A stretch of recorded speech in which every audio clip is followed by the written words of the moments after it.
Cek, cek, cek. So, hai, ini adalah hari ke-20 dari 100 di mana saya menantang diri saya untuk berbicara dan juga berlatih ngomong di depan kamera selama 100 hari.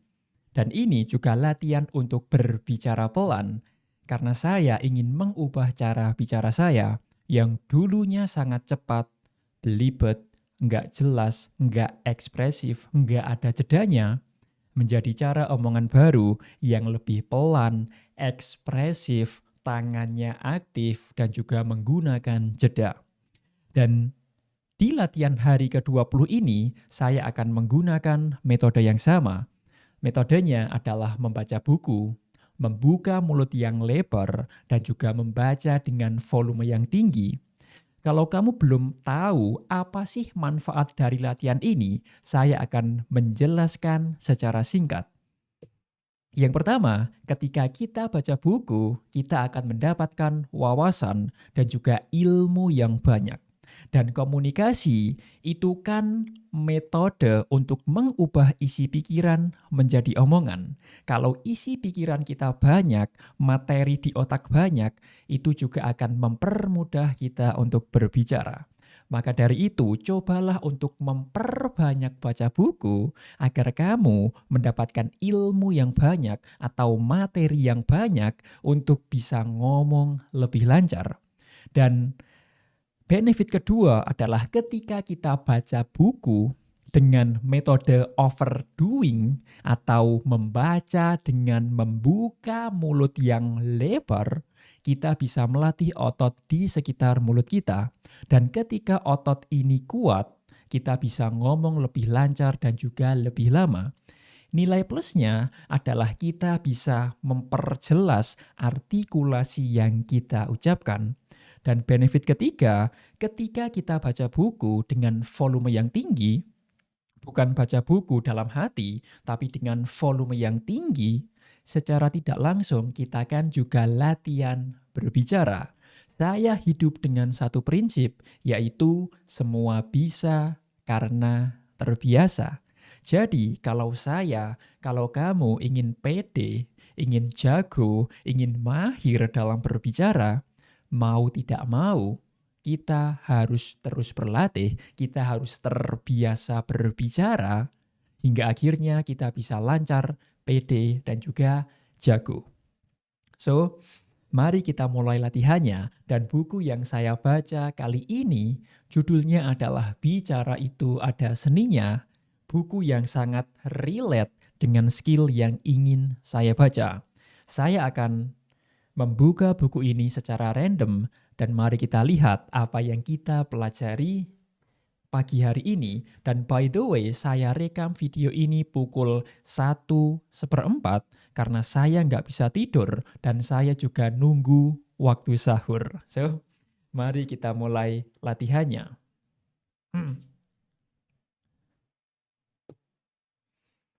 Satu kata yang menarik. Sekarang kita mencari tahu ucapan dan gaya bicara wanita seperti apa yang disukai oleh pria. Pria mudah terhanyut oleh ucapan dan gaya bicara yang bersifat manja. Misalnya, kata yang diucapkan secara mendayu akan lebih menggetarkan hati pria. Wanita bisa memenangkan hati pria dengan gaya bicara yang memikat. Bagaimana gaya bicara wanita yang disukai oleh pria? Yang pertama adalah kata yang berakhiran dengan ng atau eng. Orang Korea suka menggunakan akhiran eng agar terdengar lebih manja seperti kanak-kanak. Yang kedua, akhiri kata dipanjangkan. Hal ini membuat ucapan terdengar lebih lembut dan manis seperti sayang, makasih, I love you, dan seterusnya. Tetapi jika terlalu panjang juga dapat mengurangi efeknya. Yang ketiga, sedikit menyalahi tata bahasa. Misalnya, bocen atau bosan, dan tayang atau sayang terdengar lebih memikat. Namun, cara ini pun harus digunakan seperlunya. Jika tidak, maka Anda akan terlihat konyol dan mungkin membuat orang lain ilfil. Dan yang keempat, mengulang-ulang kata. Misalnya kata maaf atau sabar yang diulang 2 kali akan terdengar lebih bagus. Sangat bagus untuk melelehkan hati lawan jenis seperti rengekan anak bayi. Dan yang kelima, seruan yang lucu dan juga hidup. Seruan seperti ih, ya ampun membuat wanita terkesan lebih feminim. Semakin mudah wanita mengeluarkan seruan yang hidup dan lucu, semakin terlihat lucu wanita tersebut. Ada juga ucapan pria yang senang didengar oleh wanita. Menurut Dr. Melanie Green dari Buffalo University dan Dr. John Donahue dari North Carolina University, wanita lebih langgeng berhubungan dengan pria yang pandai berbicara daripada yang bertampang keren. Oke? Ini sudah ada penelitiannya. Wanita lebih langgeng berhubungan dengan pria yang pandai berbicara daripada pria yang bertampang keren. Itu membuktikan bahwa hubungan manusia itu bisa dibentuk, dijaga, diperkuat dengan skill komunikasi. Jadi, jangan lupa untuk belajar skill komunikasi. Mereka berkata seperti ini. Wanita menilai pria yang pandai berbicara akan lebih menarik dan pantas untuk dihormati, serta dapat menjadi pemimpin yang baik. Oleh karena itu, ingatlah baik-baik ucapan yang disukai wanita agar ia selalu dalam pelukan Anda. Ada 4 jenis ucapan yang disukai oleh wanita. Yang pertama adalah respon yang membuat tersenyum. Respon seperti, "Hah, yang bener, kok bisa, dan ada apa?" membuat hubungan Anda menjadi semakin mesra dengan wanita. Yang kedua, kalimat yang semakin sering diucapkan semakin berefek. Ungkapan perasaan dengan kalimat seperti, "Cantik, kamu kok semakin lama semakin cantik sih? Hari ini kamu terlihat lebih cantik," atau "kamu dandan seperti ini di depanku saja kan?" dan sesuaikan dengan situasi yang ada. Mendengar dirinya disebut cantik akan membuat hati wanita senang seolah-olah ia memiliki seluruh isi dunia. Dan yang ketiga, kalimat penghibur di situasi kurang baik. Contohnya seperti, "Kenapa kamu bisa sakit? Capek ya? Kamu gak apa-apa, aku khawatir." Wanita akan tersanjung saat ada seorang pria mencemaskannya dengan kalimat-kalimat seperti itu. Bagi wanita, ucapan tersebut membuatnya berbunga-bunga karena seperti mendapatkan dukungan yang kuat.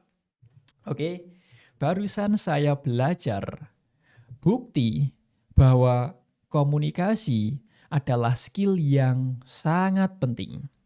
Dan sejujurnya, alasan pertama mengapa saya ingin jago dalam berbicara adalah saya ingin membagikan value, informasi, edukasi, dan juga dampak kepada orang lain. Dan itu adalah alasan utama.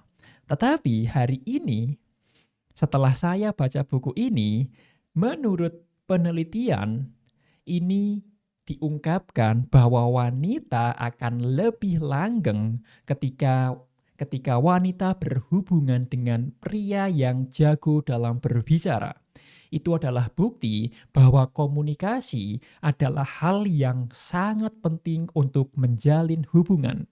Coba bayangkan gini, Anda punya pacar, tapi ketika Anda bicara, ketika Anda chattingan, ketika Anda berkomunikasinya jelek, pasti hubungannya kemungkinan besar tidak akan langgeng. Betul kan? Akan jauh berbeda ketika Anda punya pasangan yang ngomongnya enak, diajak ngobrol juga enak, diajak tukar pikiran nyaman, enak. Ini pasti bisa membuat hubungan lebih langgeng, lebih nyaman, dan juga lebih bahagia. Jadi, sekali lagi, jangan lupa untuk latihan dan juga belajar untuk meningkatkan skill komunikasi. Karena skill komunikasi tidak hanya meningkatkan value kita, tapi juga bisa meningkatkan bisnis kita, bisa meningkatkan finansial kita, bisa meningkatkan hubungan kita, dan juga saya rasa tidak ada alasan untuk tidak belajar komunikasi. So, thank you for watching. Ini adalah hari ke-20 dari 100, di mana saya belajar menantang diri saya untuk berbicara di depan kamera selama 100 hari. Saya Andre, saya bisa sukses dan memang akan sukses. I wish you all the best. Sampai jumpa di video lainnya.